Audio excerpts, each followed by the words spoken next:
Hi friends, मैं रमन शर्मा। मैं इस साइंटिफिक कैलकुलेटर का जनरल यूज बताऊंगा। इस कैलकुलेटर का नाम 991MS है, जो कि जनरल बीटेक इंजीनियरिंग में यूज होता है। ठीक। और ये जो कैलकुलेटर है वो इस बटन से ऑन होता है। ठीक। और ये वाली जो है ये वाली मोड बटन होती है। ठीक। अब और ये जो बटन होती है लॉक के लिए यूज होती है, जनरली डायरेक्ट यूज होती है लॉक के लिए। ये एलियन के लिए यूज होती है, फैक्टोरियल के लिए यूज होती है। और ये वाली मोर देन पावर के लिए यूज होती है, जैसे मोर देन 2 है पावर, मोर देन 3 पावर है, इसके लिए यूज होती है। और ये वाली जो बटन स्क्वायर के लिए यूज होती है, वाली अंडर रूट के लिए यूज होती है। ये वाली इंटीग्रेशन के लिए यूज होती है, ये वाली साइन। और ये वाली कॉस है, टेन है, ये हाइपरबोलिक के लिए यूज होती है। ठीक। और ये वाले जो जितने वाले पीले वाले जो फंक्शन है, यानी कि येलो वाले जो फंक्शन है, वो वाले शिफ्ट से काम करते हैं।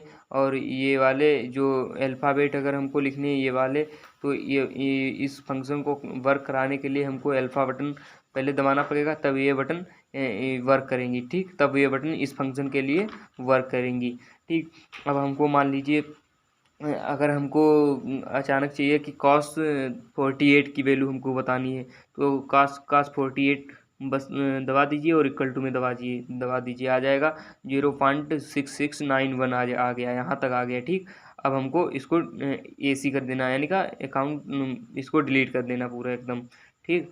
अब हमको मान लीजिए अंडर रूट की किसी की वैल्यू चाहिए, तो डायरेक्ट अंडर रूट दबाइएगा। मान लीजिए 8 की अंडर रूट 8 की वैल्यू चाहिए। ठीक। इक्वल टू में दबा दीजिएगा, आ जाएगा 2.82। ठीक। और मान लीजिए अगर हमको इसके अलावा और भी सॉल्व करना है, जैसे मान लीजिए हमको क्यूब की किसी के क्यूब की वैल्यू चाहिए, मान लीजिए 75 इसकी चाहिए, इसका क्यूब चाहिए। ठीक। तो इसका क्यूब कैसे करेंगे, देखिए 75 दबाइएगा, शिफ्ट दबाइएगा, ये वाली शिफ्ट दबाने के बाद में ये क्यूब वाली, क्योंकि ये जो येलो रंग से दिया गया है ना, तो ये शिफ्ट से काम करेगा। तो हम शिफ्ट दबा चुके हैं, यहाँ पर एस लिख के आ चुका है, और इस बटन को दबा देना, क्यूब आ गया लिख के, और इक्वल टू वाली बटन दबा दीजिएगा। ठीक। आ गया, यानी का 421875, यहाँ तक कि ये 75 का क्यूब आ गया है। अब मान लीजिए हमको मोर देन पावर चाहिए, मान लीजिए हमको 98 और मोर देन 3 पावर चाहिए। तो मोर देन के लिए हमने बताया ये डायरेक्ट यूज होती है, तो ये वाली इस तरीके से दबा दिया। मान लीजिए हमको 9 चाहिए। ठीक। 9 इसकी पावर, तो ये यहाँ तक का आ गया है 8.337477 10 की पावर 17, यहाँ तक आ गया है। ठीक। अब और मान लीजिए हमको कोई भी इक्वेशन सॉल्व करनी है, मैट्रिक्स सॉल्व करना है, वेक्टर सॉल्व करना है, तो उसके लिए क्या करना है, ये हमको मोड वाली बटन दबा दीजिए। ये वहाँ तक दबाइए जब तक कि तुमको मैट्रिक्स, इक्वेशन और वेक्टर लिख के ना आ जाए। और तुमको अगर कुछ भी सॉल्व करना है तो वहाँ तक जाइएगा। ठीक। मान लीजिए हमको इक्वेशन यहाँ तक हमको आ गए हैं कि इक्वेशन मिल गया, लिखा हुआ है यहाँ पर एक इक्वेशन, ये मैट्रिक्स लिखा हो गया, मिल गया ये वेक्टर। अगर हमको इक्वेशन सॉल्व करना है तो ये वाला जो फंक्शन है वो इस बटन से काम करेगा, एक वाली बटन से। और जो मैट्रिक्स अगर हमको सॉल्व करनी है तो ये 2 वाली बटन से काम करेगा। अगर हमको वेक्टर सॉल्व करना है तो 3 वाली बटन से काम करेगा। मान लीजिए हमको इक्वेशन सॉल्व करनी है, हमने एक दबा दिया। ठीक। अगर हमको अननोन वाले इक्वेशन सॉल्व करनी है, अगर और वो इक्वेशन हमको सॉल्व करनी है जिसमें अननोन 2 या 3 हो, ठीक, तो वो सॉल्व हो सकती है। 2 या मोर देन 3 हो तो ये वर्क नहीं करेगा कैलकुलेटर। ठीक। और अगर तुमको पावर में हो, डिग्री में, तो डिग्री के लिए ये वाली बटन यहाँ पर यूज करेंगे ये बढ़ाने के लिए। ठीक। तो अगर डिग्री द्विघातीय समीकरण या त्रिघातीय समीकरण है तब ये वर्क करेगा। इसके अलावा अगर 4 डिग्री का है तो ये वर्क नहीं करेगा। ठीक। तो और मान लीजिए हमको पीछे जाना है। ठीक। तो पीछे जाने के लिए ये वाली काम करेगी। यहाँ पे देखिए आगे ये साइन दिया हुआ कि आगे बढ़ाने के लिए इसका यूज करो, आगे बढ़ाने के लिए। ठीक। तो ये वाली इस तरीके से वर्क करेगी। ठीक। अब हमको इसको AC कर देना। अब मान लीजिए हमको वो सॉल्व करनी है क्वेश्चन। ठीक। तो यहाँ तक पहुँचिएगा, और हमको डिग्री वाली चाहिए, कौन सी, 3 डिग्री वाली। इसमें जो इसकी स्टैंडर्ड इक्वेशन होती है वो द्विघाती की, और उसकी स्टैंडर्ड इक्वेशन देख लीजिएगा, अभी वो दिखा रहे हैं। जो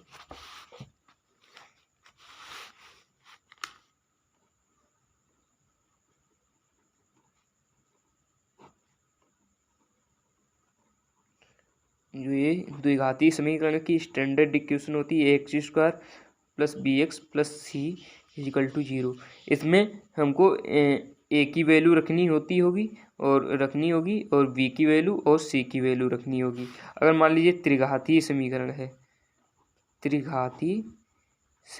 है, जो इसकी स्टैंडर्ड इक्वेशन होती है वो A X cube plus B X square plus C X plus D equal to 0।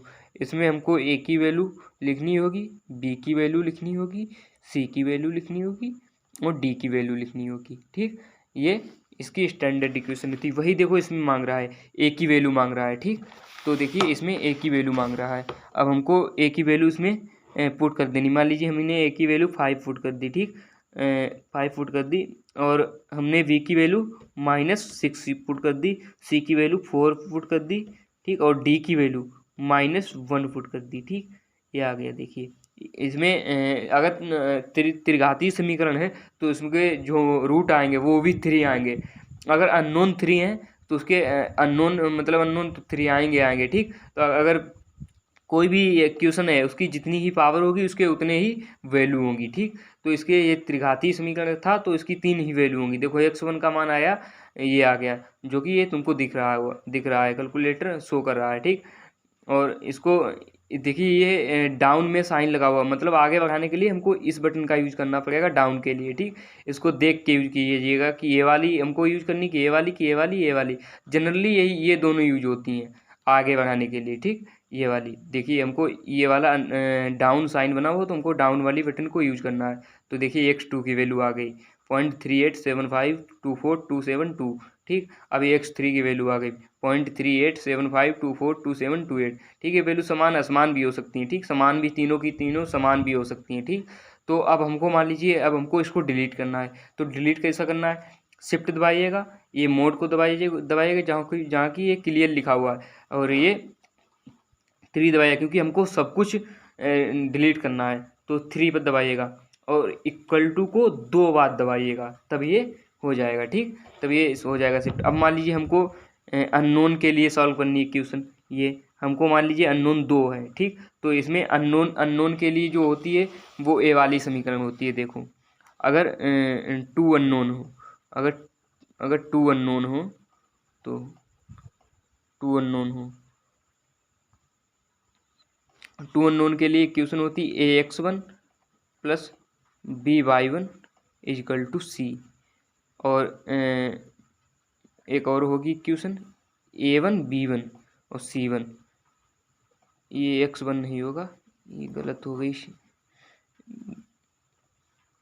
a1 x plus b1 y is equal to c1। इधर देखिएगा साहब, देखिए 2 अननोन के लिए इक्वेशन होती है स्टैंडर्ड, इसकी इक्वेशन जो होती है 2 अननोन के लिए a1x plus b1y is equal to c1, और जिसके जितने अननोन होंगे उसकी उतनी ही इक्वेशन होंगी। ठीक, तो a2x plus b2y is equal to c2। तो हमें इसमें a1 की वैल्यू पुट करनी होगी, b1 की वैल्यू पुट करनी होगी और c1 की वैल्यू पुट करनी होगी, और हमको a2 की वैल्यू पुट करनी होगी और c2 की वैल्यू पुट करनी होगी और b2 की वैल्यू पुट करनी होगी। ठीक, तो हमको ये इतना प्रोसेस करना होता है, जो भी हमको जिस तरीके से ज़रूरत होती है। अगर मान लीजिए इसमें 3 अननोन है, मान लीजिए 3 अननोन है,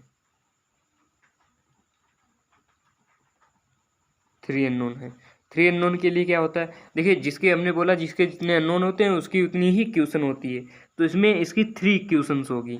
देखिए a1x plus b1y plus c1z is equal to d1, a2x plus b2y plus c2z is equal to d2, a3x plus b3y plus c3z is equal to d3। तो हमको इसमें ये वाली सारी वैल्यू पुट करनी होती है, ये वाली सारी की सारी वैल्यू पुट करनी होती है, ये वाली और ये वाली। इसमें इस तरीके से वैल्यू पूछता है, पहले a1 की वैल्यू पूछेगा, b1 की, c1 की, d1 की, फिर a2 की पूछेगा, b2 की, c2 की, d2 की, a3 की, b3 की, d3 c3 की, d3 की। ठीक, तो चलिए आइए देखते हैं इसमें सॉल्व करते हैं। इसको पहले डिलीट कर देते हैं। शिफ्ट दबाइएगा, मोड दबाइएगा, 3 दबाइएगा और ये 2 बार इक्वल टू दबाइएगा, हो जाएगा। ठीक, तो देखिए मोड दबाइएगा, इक्वेशन में पहुँचिएगा। अब हमको 3 अननोन चाहिए। देखिए इसमें A1 की वैल्यू, B1 की वैल्यू, C1 की वैल्यू, D1 की वैल्यू और A2 की वैल्यू, B2 की वैल्यू, C2 की वैल्यू, ये वैल्यू। अब A3 की पूछेगा, -4, -6, 8, -1 आगे। देखो इसमें x1 की जो वैल्यू आई है, ठीक, वो आई x की वैल्यू आई है 2.35। ठीक, अब हमको देखिए इसमें साइन डाउन दिया गया है, तो हमको ये वाला डाउन वाला ही यूज करना है आगे बढ़ाने के लिए। देखिए y की वैल्यू आ गई -1.3 और z की वैल्यू आ गई 0.07777। ठीक, ये आ गई। ठीक, हो गई सॉल्व। अब हमको मान लीजिए 2 चाहिए, द्विघाती मतलब जिसके 2 अननोन हो, वो वाली हमको इक्वेशन सॉल्व करनी है। 1 दबाइएगा, 2 दबाइएगा। इसमें क्या है, इसमें हमको A1 की वैल्यू पुट करनी है, B1 की वैल्यू पुट करनी है, C1 की वैल्यू पुट करनी है। ठीक, अब हमें इसमें A2 की वैल्यू पुट करनी है और B2 की वैल्यू पुट करनी है, C2 की वैल्यू पुट करनी है। हो गई। इसमें देखो x का मान आ गया 0.15 और इसमें y का मान आ गया -0.95। ठीक, इस तरीके से होगा और हमको इसको रीसेट मार देना है। ठीक, अब मान लीजिए हमको इसमें मैट्रिक्स सॉल्व करनी। मैट्रिक्स कैसे भरी जाती है, इसमें 2, इसमें अब मैट्रिक्स यानी कि ये मैट्रिक्स के लिए तैयार हो चुका है कैलकुलेटर। ठीक, तो इसमें हमको शिफ्ट दबाना है। ठीक, और ये देखो मैट्रिक्स लिखा है 4 नंबर पर, ये देखो ये लिखा हुआ मैट्रिक्स। ठीक, 4 दबाइएगा। अब हमको डायमेंशन लिखनी है। ठीक, सर्वप्रथम डायमेंशन लिखनी है, तो 1 दबाइएगा। डायमेंशन किस बटन पे वर्क करेगा, 1 पर, तो 1। ठीक, किस मैट्रिक्स की लिखनी है हमको, ए की। ये बी वाला तभी काम करेगा जब ए वाली मैट्रिक्स मतलब भर चुकी होगी। बी वाली तभी काम करेगी और सी वाली जब काम करेगी जब बी वाली ये दोनों भर चुकी होंगी, तब सी वाली वर्क करेगी। तो सर्वप्रथम हमको ए वाली की भरनी है। ठीक, तो हमको 1 दबा देना है। मैट्रिक्स मान लीजिए हम 3x3 का भर रहे हैं। ठीक, 3x3 का। अब इसमें A11 का मान देख लीजिए। जो मैट्रिक्स का स्टैंडर्ड होता है वो देखिएगा। मैट्रिक्स जो 3x3 का होता है वो स्टैंडर्ड इस तरीके से होता है, A11, A12, A13, A21, A22, A23, A31, A32, A33। ठीक, यानी कि पहला कालम पहला रो, पहला कालम दूसरी रो। ठीक, और पहला कालम और तीसरी रो। ठीक, यानी का पहला कालम और पहली रो। ठीक, और दूसरा कालम पहली रो, तीसरा कालम पहली रो। ठीक, और पहला कालम दूसरी रो और दूसरा कालम दूसरी रो और तीसरा कालम दूसरी रो। ठीक, और पहला कालम तीसरी रो और दूसरा कालम तीसरी रो और तीसरी कालम तीसरा रो। ठीक, ये इस तरीके से बनना होता है। ठीक, ए वाली। तो देखिए, और जो इसमें जो 2x2 का होता है वो इस तरीके से A11, A12, ठीक, A21, A22। ठीक, और मान लीजिए हमको चाहिए इस तरीके से यानी कि 3x4 का चाहिए। ठीक, ये इस तरीके से होता है लगभग में। ठीक, तो देखिएगा टाइम थोड़ा कम है, तो शिफ्ट, ये मैट्रिक्स के लिए तैयार है तो शिफ्ट दबाइएगा और ये 4 दबाइएगा। डायमेंशन हमको लिख देनी है। ठीक, एक ही लिख देनी है, यानी कि एक ही ऑलरेडी इसमें लिखी हुई है। ठीक, एन की। ठीक, अब इसमें A11 का मान मान लीजिए हमने 7 भर दिया, A12 का मान 6 भर दिया, A3 का -4 भर दिया, A2 का 5 भर दिया, -1 भर दिया, A23 का 0 भर दिया, A3 का 6 भर दिया और A32 का -7 भर दिया, A33 का 9 भर दिया। ठीक, और हमको इसमें करना क्या, अब हमको इसको किस तरीके से सॉल्व करना है। शिफ्ट दबाइएगा, 4 दबाइएगा। अब हमको मैट्रिक्स सॉल्व करनी है। ठीक, तो मैट्रिक्स सॉल्व करने के लिए क्या करना होता है, देखिए 3 दबाइएगा। ठीक, ये जो है 3 दबा दीजिएगा, ये 3 दबाइएगा। हमको पहली मैट्रिक्स सॉल्व करनी है क्योंकि हम यही भर के आए हैं। ठीक, यही भर के आए हैं। ठीक, मैट्रिक्स ए सॉल्व होने के लिए तैयार है। ठीक, तो हमको स्क्वायर मान लीजिए चाहिए, ठीक, इक्वल टू में दबा दीजिए। देखिए मैट्रिक्स के लिए जो फंक्शन करेगी वो हमको पहले मोड दबानी है, ठीक। मैट्रिक्स पर पहुंच गए, 2 बटन से ये वर्क करेगी, ठीक। तो हमको 2 बटन दबा देनी है, ठीक। और इसमें मैट्रिक्स भरने के लिए शिफ्ट दबाइएगा, 4 दबाइएगा और 1 दबाइएगा, और हमको इसी की भरनी है पहले, भरनी है, इसकी डायमेंशन हमको लिख देनी है, ठीक। 1 दबाइएगा और ये 3x3 का हम भर रहे हैं, ठीक। A11 का मान हमने 4 भर दिया, A12 का मान 6 भर दिया, A13 का मान -4 भर दिया, इसका 0 भर दिया और इसका 6 भर दिया, ये -8 भर दिया और ये 7 भर दिया, ये 3 भर दिया, ये 5 भर दिया, ठीक। ये इस तरीके से भर दिया। इसको अब हमको कैसे आगे करना है, शिफ्ट दबाइएगा, 4 दबाइएगा, मैट्रिक्स को सॉल्व करना है, 3 दबाइएगा और 1 दबाइएगा, ठीक। अब हमको इसका स्क्वायर निकाल दीजिएगा, ठीक। ये एक बार सिंटेक्स एरर बताएगा, लेकिन फिर इसको काट के फिर वहाँ तक पहुँच जाइएगा। शिफ्ट दबाइएगा, 4 दबाइएगा, 3 दबाइएगा, 1 स्क्वायर अब निकालिएगा, अब आ जाएगा। देखिए ये जो मैट्रिक्स का जो आंसर आएगा स्क्वायर का, A11 का मान -12 आएगा और A12 का मान -72 आएगा और A13 का मान -44 आएगा और ये 21 का मान -56 आएगा और ये 22 का मान 60 आएगा, A23 का मान -8, A31 का -7 और A32 का मान 39 और A33 का मान 21 आ गया, ठीक। ये इस तरीके से। और अगर इसका क्यूब निकालना है तो क्यूब निकालने के लिए ये उसको पुनः शिफ्ट दबा के और इस तरीके से देखिए हम क्यूब कैसे निकालते हैं। देखिए उसी मैट्रिक्स को फिर भरते हैं, हमने डिलीट कर दी लेकिन फिर भरते हैं, ठीक। यहाँ तक आ जाते हैं, अरे सॉरी, मैट्रिक्स गए और शिफ्ट दबाया, 4 दबाया, 1 दबाया और 1 दबाया। मान लीजिए अब की बार हम 3x3 भरते हैं, ठीक।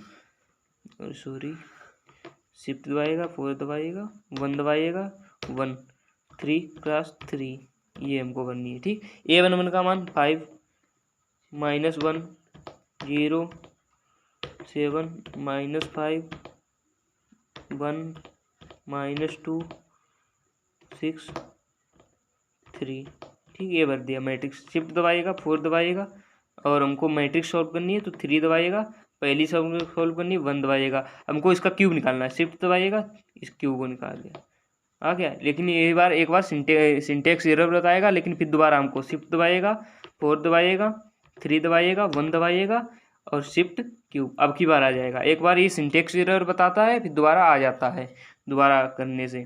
तो देखिए ये 1 2, ये देखिए आ गई सारी की सारी वैल्यू। ये देखो A11 की वैल्यू 92, A12 की वैल्यू -24, A13 की वैल्यू -3 और A21 का मान 162 और ये 22 का मान -130 और ये 23 का मान 18 और ये 31 का मान 30 और ये 32 का मान 114 और ये 33 का मान 35, ठीक। ये इस तरीके से मैट्रिक्स के लिए सॉल्व करनी होगी, ठीक।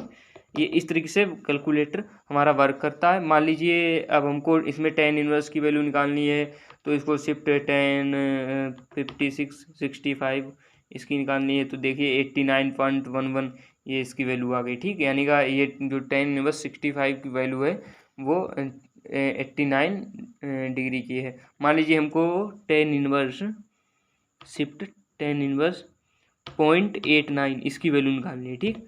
तो ये 41.667 अप्रोक्सीमेटली 667 आएगा, ठीक। इसके इतने डिग्री आएगा, ठीक। इस तरीके से हमारा कैलकुलेटर वर्क करता है। और अगर रही बात इसकी ब्राइटनेस की, तो इसको ब्राइटनेस इसकी कैसे बढ़ाते हैं ये देखिएगा। इसको मोड दबाते चले जाइएगा, ये जो लास्ट में ये होता है ये वाला, इसमें 2 दबाइएगा, ठीक।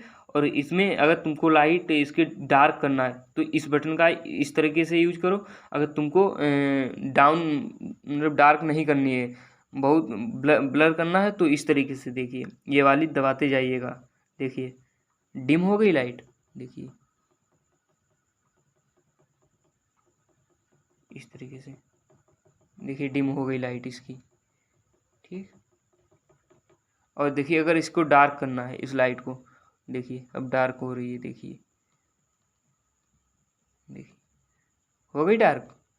देखिए इस तरीके से इसको डार्क करना था। अब इस कैलकुलेटर को ऑफ करने के लिए वो शिफ्ट दबाइएगा और AC दबा दीजिएगा, ऑफ हो जाता है। ठीक, thank you for watching my video. इस तरीके से इसको डार्क करना था। अब इस कैलकुलेटर को ऑफ करने के लिए वो शिफ्ट दबाइएगा और AC दबा दीजिएगा, ऑफ हो जाता है। ठीक, thank you for watching my video.